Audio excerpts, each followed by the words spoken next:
فريق رجاء بني ملال قدم واحدة من أفضل مبارياته في بطولة هذا الموسم بميدانه أمام فريق الوداد البيضاوي الذي بدا متفكك الخطوط منذ البداية. المحليون افتتحوا حصة التسجيل مبكرا، كان ذلك في الدقيقة التاسعة بواسطة اللاعب الغزوفي، وفرحة عارم الأنصار فريق رجاء بني ملال عقب تسجيل هذا الهدف. رد فعل فريق الوداد البيضاوي تأخر نسبيا، فعلى بعد ربع ساعة من نهاية الشوط الأول ستمكن الكونغولي فابريس أونداما من إعادة الأمور لنصابها لتنتهي الجولة الأولى من هذه المقابلة بهدف داخل كل شبكة.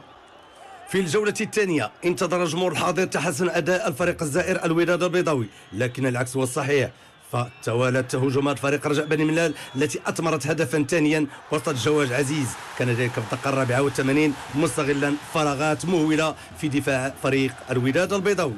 وفي الوقت الذي اعتقد فيه الجميع أن المقابلة ستنتهي بهذه النتيجة، تمكن عمر النمساوي من تعميق جراح فريق الوداد، كان ذلك في الدقيقة 88. فريق رجاء بني ملال استحق الفوز نتيجة وأداء في هذه المقابلة التي أنهى ب3-1 وليرتقي بذلك للرتبة 15 ب20 نقطة بفرق نقطة واحدة عن صاحب الرتبة الأخير النادي المكنسي، فيما تفصله نقطتان عن فريق النادي القنيطري المتواجد في الصف 14.